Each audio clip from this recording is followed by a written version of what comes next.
Di fana mu weekend on. So kanga kumol men for mandaji follow wala be kere. Effectively Adama Barrow. Let me know guys now come on. Yan be jam fal from me diam kom fande ba mal. Okay, if you guys are hearing me.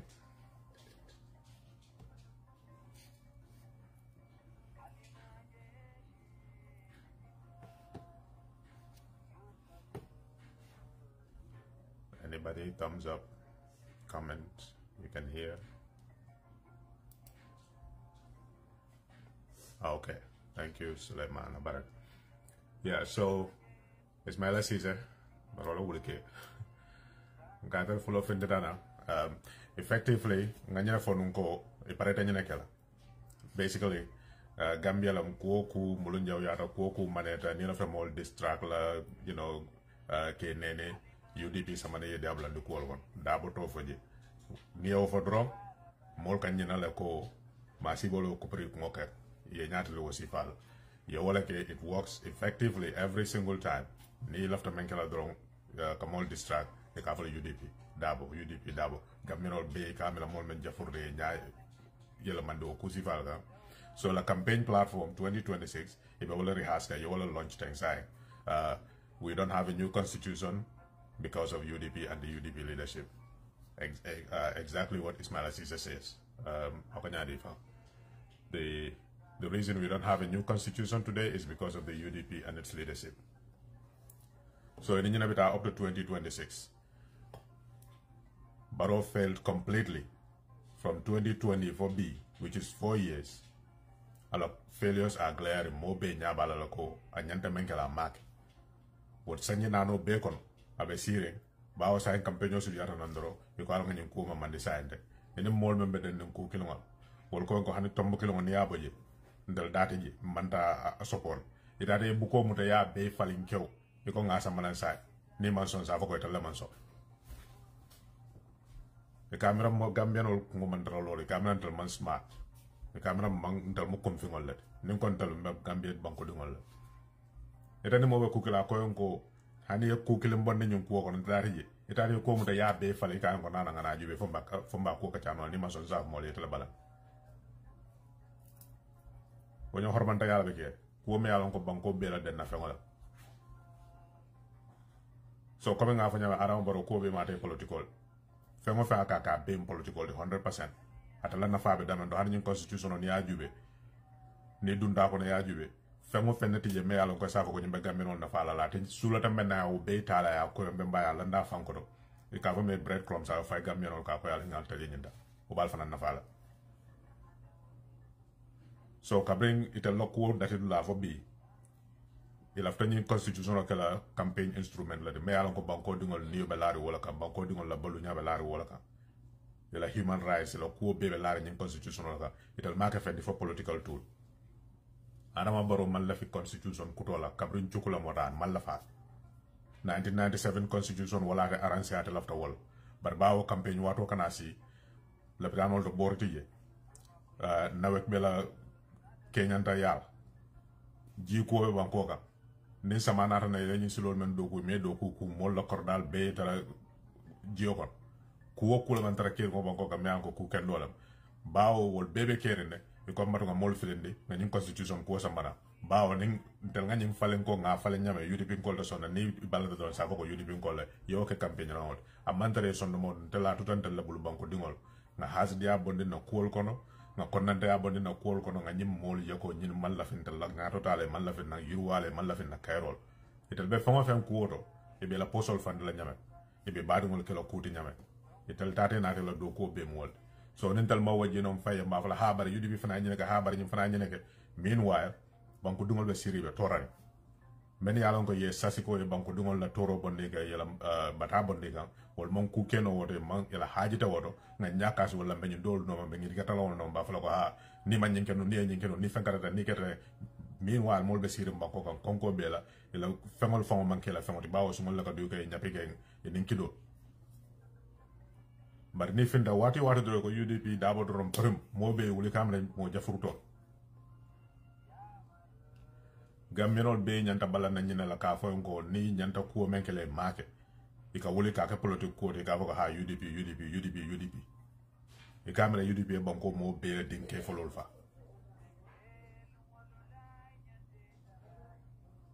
so ni aje nyin kuol ka kolaya banko molbul dalilol le bala bawe ka jelo ko ni nga nyin ke Gambianol be sonnala wala be distract no la imaje bi molbe siren ka nyosa ha bar ko dol bije ku ken no lam ko dol bije ye menka manke siloti number 1 woda manyanta kanya nan tel felo ko nyim manya nakel Ismaila Cissé ma yalan ko nata tala do ko manke fenti wuli a folem banko nyaala dunia nyaala ka safeto ron ka land ka fo ka land amala so ma mira ama ko mira a be fania bawo UDP men fo wala ko nyin constitution ko han UDP ko fo yi dalo kan ko kool bi jele men yalan ko tel fana amira ko wo wol nyanta falina la o man nyanta kala constitution o man nyanta kala loi PDI fana yi dalo dol kan men joko secular or lack of secular ko tel fana lafta wo fal banko ga secular country so ye momo nyin ka ba fana fenn bi je me yalan ko man la fa sa man nan ba basically ngadi baro kan te man la fi men lawol be wo fata je yep ina sama national assembly UDP ko no ko fengo fem bi je me yalan ka nyanta falina la sama national assembly ay falini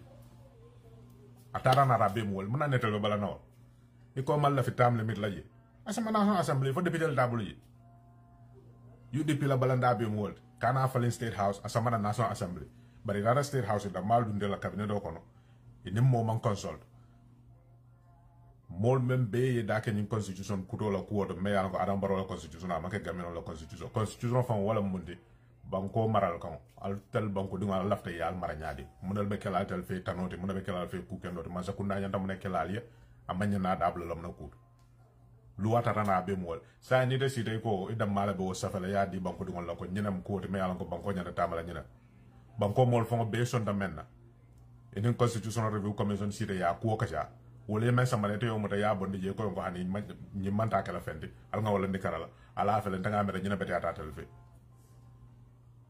nga tolotoro nga ke baba man sot kadu wala mata mello ko wala ni yarantel fe wala be yarantel fe wala fi yarantel fo nga mello ko wala be yarantel fe ni tarana da be mo wolti ni balamba ya be abe mo wolti adam boro ya me atara fi yara gambe di wolti mo million fula nim fe wala ko ta men na kon tel fe ni nam ku kendo to ka tamandi banko ka atako wata ket ayal dipitel tombo ay dol sang men yalan ko me dingol fon la na falo me dingol la so na falo se ku ba nyol sifal ba o fon yalan ka tarra banko kan nyana banko mo le mara ayete mara ay dingol mara ay ma marngol mar ita de sino le ye mira fo so man nimman sa sita ni sembe sifal so to dingol kan fo be na faso la banko kan i mo fon mira no membe dingol fon na fale mo i mo jeno membe aram baro na fale ital bulata wala no mo la constitution ya mata ya fa yalla ndikara o sanyina no be kon bawo natri la to constitution kuto la 1997 constitution bi je tam limit to kon kabri ñu constitution fa tam limit ko fa ta wolto sa landi je ba natra la to wolu akem do la men ya lon ko bi ko ko wala fendina mna ma wol sama national assembly ya propose ka ke amendment wala ko bang ñu loi ka be 1997 constitution ko no le amanyi nya al nga bondi je ayala député mbanene akon ka ñu sama ya ke loi ne aussi val samana for example ko majority to be the president or 2/3 majority or 50+1 majority ne also yo samana national assembly UDP te balana doy te balana ikafanyari NRP te balana NPP te balana baawo te masakunda la samal la world cup carte fay me wala masakunda la men NPP ni NRP ba ne aussi val samana je ko nga samana national assembly e bo samala ya pass ni ko ñim public order act man ko ku kendo te mo laftal bon ko dingol ya freedom of expression soro ngaw fana bondije mo be so nawla mo tabal nawol so ñin senni nano be ko no nani mo ya be ko ku kilin na malaka ma politiko mo ne be aram baro nafa ay fengo fenga mata fengo fenna be mo wol mo ne be aram baro nafa ndal banko din tol fana ndal fana be siri na londo ma yitandina na fere ma yitandina na faham ma yitandina nka si nka foko ha ni ñim man pass UDP la UDP ko wat banko dingol buña bawo CRC finita banko dingol la kam berin Gambia la fo dunia karo bela kenyen ka lafta mun constitution sifal e nata kayto safe ko nyen constitution sifa Gambia no ko lafta wol natra falembe kala ji awta ala samba Gambia no la député ya men ya le téléphone yo tombo mol ye si nyaaye je be nyun ko ka chala munan na lafta nyi yetu je munan la lafta nyi e bonne ji UDP la ta na ta be mol al nga nyinke ni lafta tam limité bonne ja sama nation assembly député be bulu je yela député ta APRC député ta NRP député ta al damal ya ka ja ni lafta tam limité bonne je ni ya vote e ba bonne la je ya sama référendum ni ngam menol man la fa la bitum constitution no ñe fa bar wo hormo to je wo buñati je fa ngo fenti je tol ko tol lafta menne be wala sa mbal momay wulte ko sanje sawe wala kala je mo ko je sanje lulu yo ko je sanje tang yo ko hande bi ko metawas mol ñaabe wo xadu molon kana ku dol jibe nga ha ba ñum ku kendol 1997 constitution même mol turoba hande bi wo kil mo la bi so ni mom pare ka constitution ku do sambana mol la fita men ka balé bulu wo fanam ñantole ñi nek na Sénégal fu mol faata yi mo hadu mo mol yete kala fo ma ya ete ko to balaji so ya ko be ka ko ku ga be mo political ara mbarom hametala anganiyatala amiratala mbeñu dundulal dron ni balantan sa foko UDP la balant yow ka campagne round banko ton ko be mol be nyanta wulla sane balanga la ko nyimbanke ni UDP te mako woni mo banko ko men ka fa nga politiko ko jang nga politiko ba constitution wala ni ko politiko da bo ko do nin ku kilen na be dunia me ala politiko manyana da kala je constitutional banko maral kan ba mo be ke no la political party kilomon ba ni ko nyimbanke luwati banko ka fo be APRC le fo be NCP le fo be UDP le ni ya luwati nya do ya luwati nya so ndalla nyanda faham la mo be wuli ko nying ni be constitution ni lafta falena 2020 draft constitution assemblée national assembly amendment membe kala jaay keje bari ya samba state house tel dam mal sita il lafta men yo tuje e mal lafta men yo bondije ni pareta woto mem mun nyanto ya samba pili ya sona ya fo ngal fana fel ko antal ngan tabo je al fana ya jubal mal lafta men al yo bondije ni wol fana pareta ya samba UDP ko al fana ta fel ko al fana mal lafta men al wo bondije ni wol pareta ya samba civil society ko fana al fana mal lafta men al bondije e be pare la bala wati constitution da soro wala nakata député bu ngon ba mo bela tombandir mol be wol nataro men fana be je wol mam mol wasa sa jube me mo kutol la fale ka nyaadi le men yalla ko wekela expert le de ke mako ya ko nyin kacha bari tele ta bandi je e ko mo do ta bandi laji fota la fi sara banko dum do nyin na implication ol siata bari nga même fo from the beginning wala nyin to go ye nyin ke political ka e maka ko ku kam political da mala ka mol jusol bandi ka mol niol tora dron pour mo campagne wato sita la ni mam pas sa ko UDP ko la e ba wala rihas kante andu ni wala bita campagne not so ndale wulla nga fo ngal men na faniala e man tara to nyakan angani yatela andu wala mto nyaata ni la constitution kudo fana jibe there is no provision for accountability basically ko ku diare tale nyanta wala kala ni botaje loi manyana la lega ngani yo be mo be nyaabe le be kuruya le be corruption la banko kan be tinyaro le be mol la fangol sunyala mo be nyaaba constitution ma yalla ko wala nyanta lala ka fo yonko albe nyi menna manke silodi wo constitution yo loi be bondiji ko tel mendiate nyanta wala ke ne o jube woni ko kele na mun wala 1997 constitutional Amnesty International kabri ak woni finde ya safel no 1997 constitutional ya jambe basically 1997 constitutional me ya dada it was in 1995 the constitutional review commission set up in 1995 AFPRC government what was your level masakunda was CRC draft what draft me ya dada 1997 ya samba national assembly 1 week before referendum obekela ye draft ko tola samana wala mundi adam baro ñu menkata exactly ya jama wala ko 1996 CRC era draft de dale ya samba ya present sojarol ya wato AFPRC la beke ko ha CRC era draft samana the constitutional review commission ñina ba ko 1 week jande mol bita referendum la yo draft ñing abe marali bro ko na je because kabri ya di la nen referendum mo temo wati ne meje so abe tel blo ko wato me fananta te blo nu ko no e man la fi men ya bondi je lafta men la yo ki 1 week before Besila, you revise additional Samba National Assembly, wala pasta. being careful wala 1997 constitution on better exactly me atina 1997 constitution on better adam baro wala ke kam being careful wala nga compromise nga nasi sanji tan lulu nyato sanji mo nyato nga foko ni 2024 constitution of on better muna nanta wota jo be no la Amnesty International mo fa exactly wala ke daji. So a weakness followed men for you like Article 69 of the draft constitution, which provides for immunity of the president against criminal or civil action, even in his private capacity. Barola in draft constitution abije. No criminal proceedings can be brought against him. He has immunity. Ngo yankuba ture wala dundi problem oko. May dundi problem oko because in 1997 constitution amantaro nje bar kabri yaje may revise it was there. Walanko Article 13 of the Schedule 2 of the draft constitution further provides members of the APRC with total immunity from criminal prosecution and civil action. This section emphasizes that the courts have no jurisdiction to entertain any criminal or civil action against members of the AFPRC or its appointees, even though there may be allegations that the actions of such persons may have been unlawful.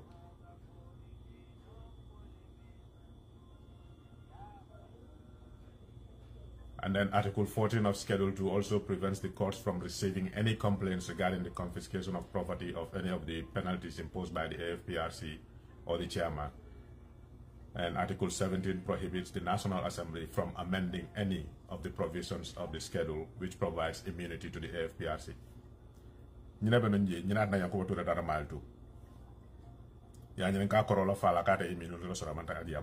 Because they put this in there.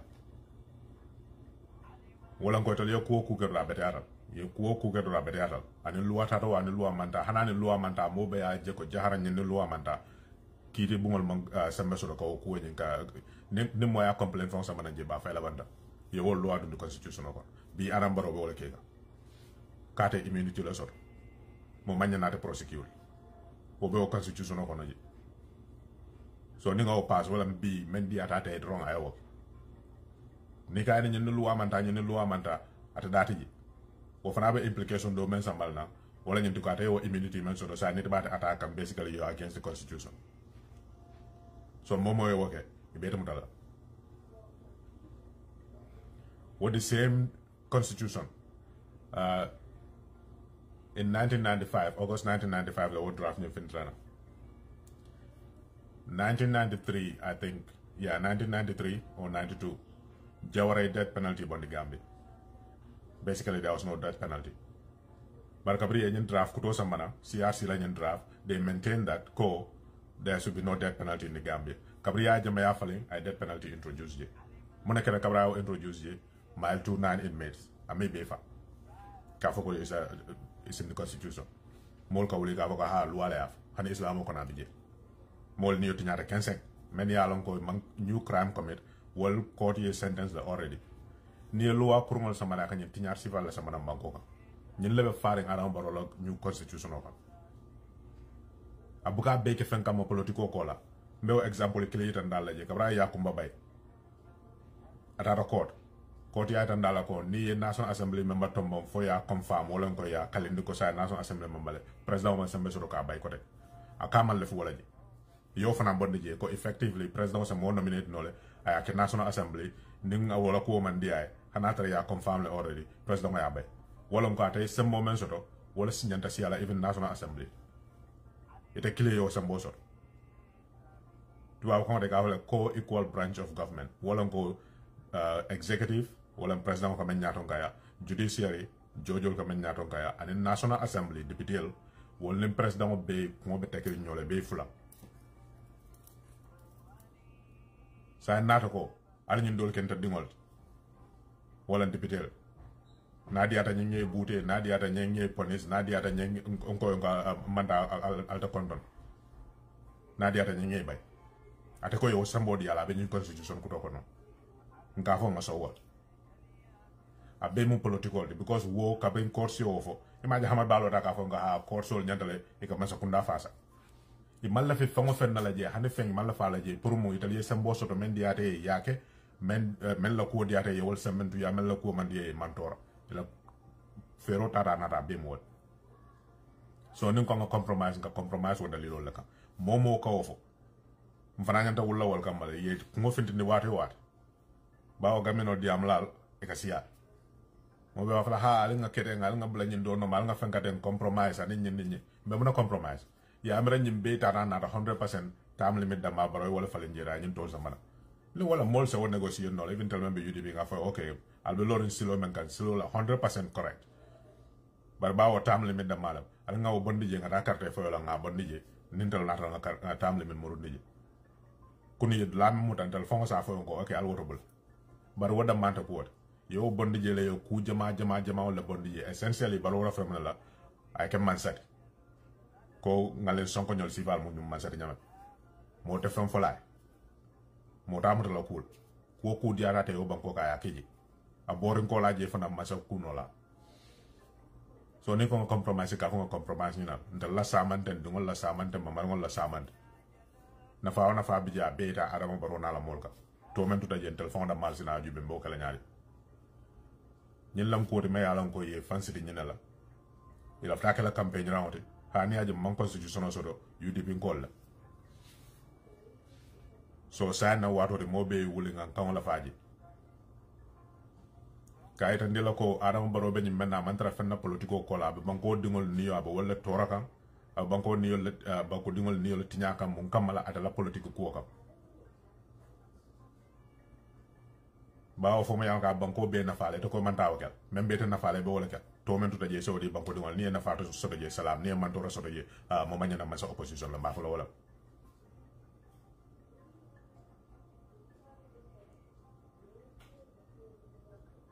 so basically kabri CRC draft 2020 draft yo fa nyamo kono italie fansun ta samana imam mo consult baro man civil society consult amam ba association consult amam political party consult amam mo consult anala minister la sita me anka telephone wol tombo ani sita bunkele akon ga draft constitution sa fe pour gammenol ndal fe nyina nyi nyata gammenol nyakot e nyanta son nan nyinna anin nyindo wo man damal la fe nyinna man ital fana man la fe lo man sañol ko ma wala nya me yalon ko man tra démocratie ko wol ko ma wala nya mi ka même for decrease 1994 to 1996 gambe be wala nya APRC o AFPRC kam banko marane decrease la jumal la kasi di council wala ne ka fo provisional ruling council italien même fintini dron wala ka kesilot ya jamme sana sabal Sadibou Haidara Edward Singate Yankuba Touré ñim mo lulol la kasi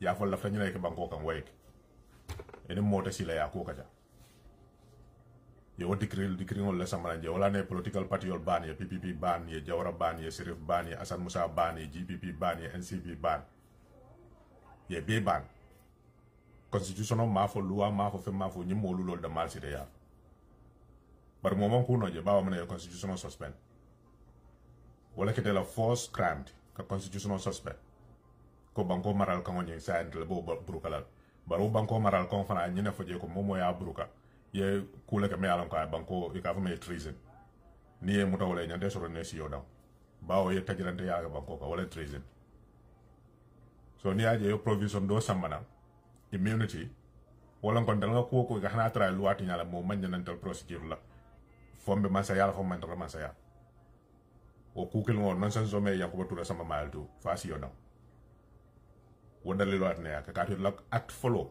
AFPRC ma so kunala ku follow me ya ke wala banko constitution tinya bawo ya lon ko kule belar wo kunna to la se me nyawonya kule belar wo kunna to la e ko nga immunity clause dundi adam baro fana wala ke exactly mona mo me ya lon ko ite me fan san sam mo la me ya lon ko ya men man ke ya je mela mon men ka advice men ya jube ka kul ke nyama ke tamandi nyame ite fan san sa wala mona ni to ko ke la ko ya je me ka nyame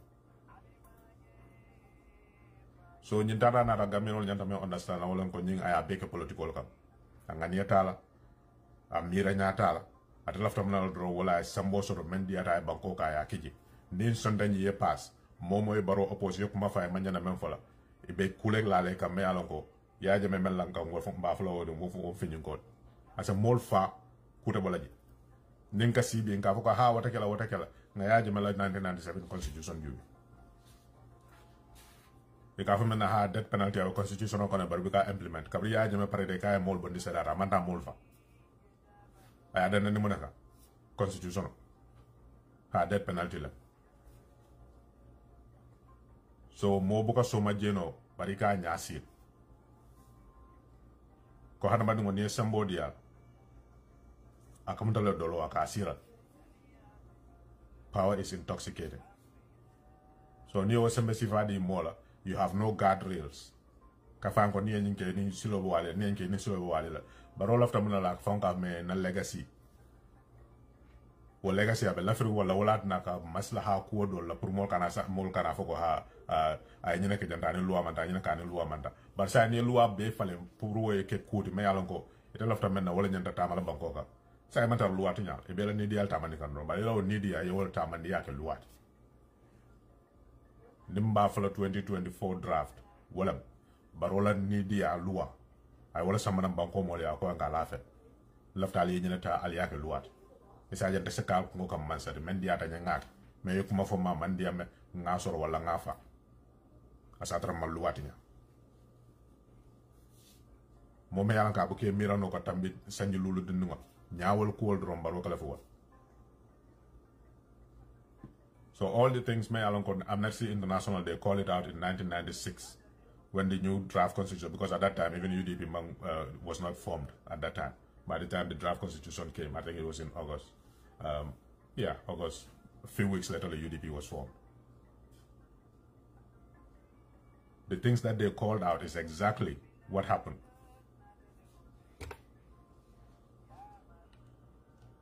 Let me see.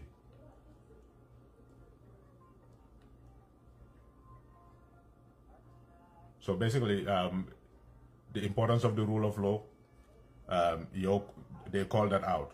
Ko near new constitutional pass, rule of law, or law tamaninya bankoka, abakole and exactly that's what happened in between 1995 to 2016. There was no rule of law. Freedom of expression. Yeah, you can need law pass the freedom of expression will be curtailed. Ngola ne de haidarafa. Or freedom of expression. Amnesty International called it out. New constitutional pass, you never got a problem out. Derogation of human rights.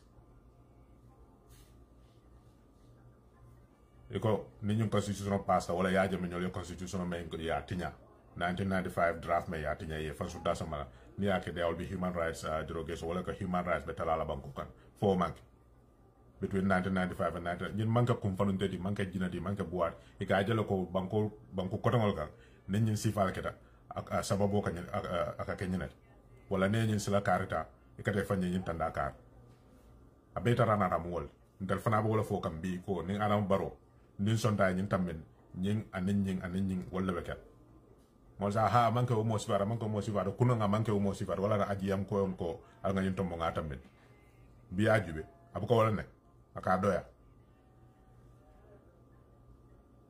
anin no ko njaam ko sonna to fal aka fo la mo dole faat o manke kuno adam baro dum bi adam baro so ni nga ñin sembe ko tol di ala bi na xel mo so ma adam baro sifara Gamen tel mbafla me is naive tawalium ba ka bawo mol be hakilol mankanya mol yiru wata nyode ba tel kanyum ka mol mutala ko mo kendol la moy te bring adatu la fa bam du la ba ko mo kendol la de kukuron ka fo ni yo kukuron la ka sa ko he mani lañi ban ka tulo mo kilo mo tangé sementu ya ka ba ya jama mol faale babla he ala ni mo fara wol Nigeria non la moy botanam bu kena faso botanan jana tiara sinara ngaje bem gamya non la mani lañi wo o kukul ngol lebe ke ga fa mundu ba ñun constitution dal la sembo munete diamo ka fa mole am betea nit ñi natana it will erode your rights, you will be back at square one dal la diamo mol ba nata dafa afuta da referendum be diam la fa jene referendum abu futa la woto tay moment ne mole ka tay fay ko lafta ñu loi civil la be to wala jata be bulu ay ko kula mo kanje ba ata ya wuli men kamma wol sa exa wol be la ke ba ya dal wol yela dunya bol wokele nyanda men ke la banko ya kele mol ye isuute ato farama satato ndafala Halifa Sallah batandila ndafala lo ya dawo batandila ndafala be ke mesen jame batandila ndafala be Sidi Jada batandila dindingol men kana duma men atay ñu wulik wala kelo kam bara be nam no toro wala men be duma be wulik kan ne kana aba wala man tora so ne mba fayla me referendum o kala me nyin kol enforce la na banko ka nsa mira ko me wala batandika jalba ya fal den kil do ko banko mara ya banko mara ko saja keta la kana tor tel bina men bina banko keta la mena wala man tora. So essentially Adam Barrow, the Gambian people's aspirations are not good enough. I will tell the Gambian people what they want or what they need. He came up with his 2024 draft, helped by Dawda Jallow and whoever else he consulted.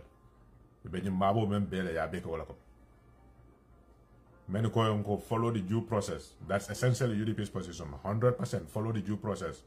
We are okay with amendments, but those amendments have to be done in the National Assembly. That's what the law says. That's what is required. Debate in the National Assembly and remove what you don't want. Amend what you want to amend. It's that simple. We are not saying don't change anything. We're just saying change it in the National Assembly. Barrow has members in the National Assembly. Hamad Bah has members in the National Assembly. APRC, Fabakar Nalamol are in the National Assembly. On top of that, he has other nominated members in the National Assembly, Fatma Raja Waranyol Sifa. So why is he afraid of bringing this to the National Assembly? Why? Bring it there. Send them your proposals. Hey, APRC, NPP individual, I don't want this retroactive clause. In fact, I don't want term limits. I'll debate number one. Number two, I don't want accountability. I'll debate but he knows it will not pass.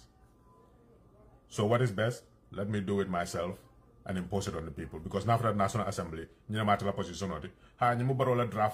what NPP and APRC, Malo Noto Alliance, how they will vote, because those people are still worshipping Jam and they might vote for against it because they want the 1997 constitution, which is Jammeh's legacy. But if Barrow brings it, if this is the government's draft, we have to support it. It's that simple. That's his logic. He knows Konanatan and the people have to debate it. They will be outside. Men be debate la, men be argue. They cannot have any point to defend the FACO. Barrow should not face any accountability even after he leaves office. They cannot debate that in any logical sense. So they know they will lose that. But near someone this is the government's draft, they can argue Masakunda, Ninebe Maroloson and Debulu, Nyaja and Save, after Bankole Tanyato Tenant, they will just defend it on that single line. This is the government's draft. No other rationale for it. That's all they need. That is why Barrow is doing it. So essentially, it's going to be a rubber stamp. Men better objectionology if I follow Lamalafi Bankola Nyarota. Just because we refuse to read. We refuse to look at things and their implications down the line. Jumala Alon Nunko 1995, Yajama Molfala in 2012. After Jawara abolished it, 2 years before the soldiers took over. Got death penalty no more. Draft constitution meant CRC, the CRC of 1995, because they did a constitutional review. The draft constitution meant there was no death penalty. But 1 week before, the one that they brought before the National Assembly, Yajama changed it. With the AFPRC Council, because at that time it was the AFPRC, there was no elections yet. They changed it to include the death penalty. That death penalty led to the murder of innocent people, in the sense that they committed no new crimes. In essence, the was retroactive. Death penalty, 1980 sentenced to death. Even though their death sentence was commuted to life imprisonment by Jawara. He overrode that. So the same thing, better still being for her number of for Nayak. So I hate my lanyan. So at rental level, this debate is not about whether Section A is a good provision or Section B is a good provision. It is not following the due process. There was no consultation. That should be everybody's talking point. There was absolutely no consultation. This is essentially Barrow imposing his will on the Gambian people and asking us to accept it. That is the debate. Nothing else matters. There are good provisions in the 1997 Constitution. Why do we not want the 1997 Constitution? Because there are bad provisions there. Why can they not amend those bad provisions if they really want change? Nobody will stand in their way. In fact, the threshold of passing those changes is much smaller. So we should do away with this debate of, oh, A is a good provision, B is a good provision. None of that matters. The modality, Barrow, the bottom line is Barrow has no authority to change a constitution, an entire constitution for the people of the Gambia without consulting anybody. He has no mandate for that. That should be our bottom line. Everybody should agree on that and stop debating these, small issues inside the constitution. 50+1 is there, term limit is there, it just doesn't count Barrow's current term. That debate is distracting us. He has no power, he has no authority, he has no legitimacy to change the constitution for the whole country without consulting anyone. That should be the bottom line. Let us force him to bring this draft constitution from the CRC back to the National Assembly, or consult with people before he brings a new draft constitution, which will be another waste of money. Those are the two questions that we need to be asking. Nobody should be debating anything else. Whatever provisions are there, there is no compromise on that. He has no authority to damn the people's constitution and then bring his own version of what he thinks is right for the Gambian people without consulting anybody. How does Barrow know that? Somebody who climbs a 500-meter Kabatari, takes 9 buses to work, and works 20 hours a day every single day for 6 years. How does he know what is good for the people? He's smarter than everybody, 2 million of us. Never been to law school, but he knows what is good for us. Just because minions he appointed to government positions are feeding him that, oh, this is good for the country. And we are saying, oh yeah, let's compromise. There is no compromise to be had. He has no authority, no legitimacy, no designation by any competent body in the country to say, Barrow, tell us what you think a constitution of the Gambia should look like and bring it to the National Assembly. He needs to consult people. Even if he decides not to consult political parties, at least civil society organizations he needs to consult, because those are considered neutral bodies who are out to promote human rights and the rule of law. He consulted nobody. So this should be everybody's talking point. Why did he not consult anybody? Why did he bring a draft constitution? Who helped him draft it? Those are the questions we should ask, and refuse to be distracted by anything else. Anything else is a distraction. Obviously, any constitution will have good provisions. Even Yahya Jammeh did good stuff in the Gambia. We don't say it because the worst of what he did overshadows every good that he did. For example, we can say I slowed the from Bara to Amdallah, Bara to Kerwa. That's good for the people. But he killed Al-Mama Mane, who's from that region. Is it worth it? No. Why? Because we have laws. If you want to kill people, take them to court. Let the court say, okay, this person deserves to be killed. But even then, there will be questions. So, you can kukendo kele, mo beka so wala. University of the Gambia, mo jelle mako Gambia. Those are good things. APR Sinkol, they brag about that. But at what cost? Ni ko ko singo kubidal. Ni tara leptano to ba jara len. Mo man la fi sinku bola because bu ka tamano. Bari ko leptano to ha ni ko ba jara la wuli mo e wala jo. Jumala nyamate wuli mo jo pour yo sinku bi mo jam. Wesi la nga batu na kenda wata men night. It's the same thing. Yeah, I just did some good stuff, yes. But I did a had a renewal fale. I owe mal 29 prisoners all fale. I ku jamale ko Bangkoka me alon ko ku manela. I offense in the Bangkoka. So because of that, all of this is overshadowed. So Adama Barrow can bring his own constitution. Obviously, there will be a provision there or two. Mayalanko is good. But ultimately, the constitution serves him more than it serves the Gambian people. Number one. Number two, he did not follow due process. He sees himself as better than everybody else, above everybody else. That should be our talking point. Nobody should give them any wiggle room about any of that. You did not consult anybody to draw this draft constitution. If they say it mirrors the 2020 draft constitution, then why did you not bring the 2020 draft constitution? It's that simple. If you think that was good enough, only a few provisions need to be changed, why don't you bring it to the National Assembly to change it? Oh, because UDP said if we change it, they're gonna, abolish it. If you want good governance then, since you killed that one previously, bring back the 1997 constitution, amend it. The provisions that are bad, ask civil society which provision do you want change, and they will tell you. And then you can bring a bill to the National Assembly to change that. There are so many avenues that they can do. The bottom line is he has no authority, and that's what we should focus on. This is done completely in the wrong way. It doesn't matter what they say. Ismail Cisse will continue to lie because he's a liar. Everybody knows that. His Twitter feed is full of this nonsense that he said back in 2020. Now he's contradicting 100% the same thing. So nobody's going to believe him. But they have the most powerful pulpit as the ruling government. So they're going to talk. But we have to counter them. Let us corner them in one place. What authority does Barrow have to draft a whole new constitution entirely from A to Z for the whole country, when the people's draft that was done in consultation with everybody else was kicked out? That should be the question we ask them. So, bottom line, Adama Barrow political ya wulindi. Abe political la, amal la fi constitution kutala, amal la fi banko mol la nyato tala, ate be sembo soto la nyame, abe nafolo soto la nyame, abe kango soto la nyame, ate ala hamo bem world. Aka mambanko kula bem world. So banko mol la nyanta wula ka fa yanko e nyimen safe. Ntel man songal. Man nyan na nyo sabala nyina ka fa ko ku kende karbi jele, ku kende karbi jele. Fengo be bukat hani iblis. Jannabe kala iblis ay alabatulan. E ko jinole may alabatulan fo ala makamo ala yawulinde adu ni malay kol ko. Ala alabatu sambo fota rawol. Bar kabrata ra badalta alabul. Mana law barakendol be mantinya. So mo buka ke ka foko 100% mo jawolam. Hana jawo yata mol bele fe banko kam mo kilimbi jal me ala ka wona fara sinyakile. So ñing constitution e sa fo no nyawa nyanko ku ken karbije ata keno la ñintu ko akono be kew abe mu ku jawol hani bar ni man silo tay man tan silo le ñata dal silo men mol ko ñata dal silo men ko man tan wo silo muna na sa mbet raño sabala ku ken karbije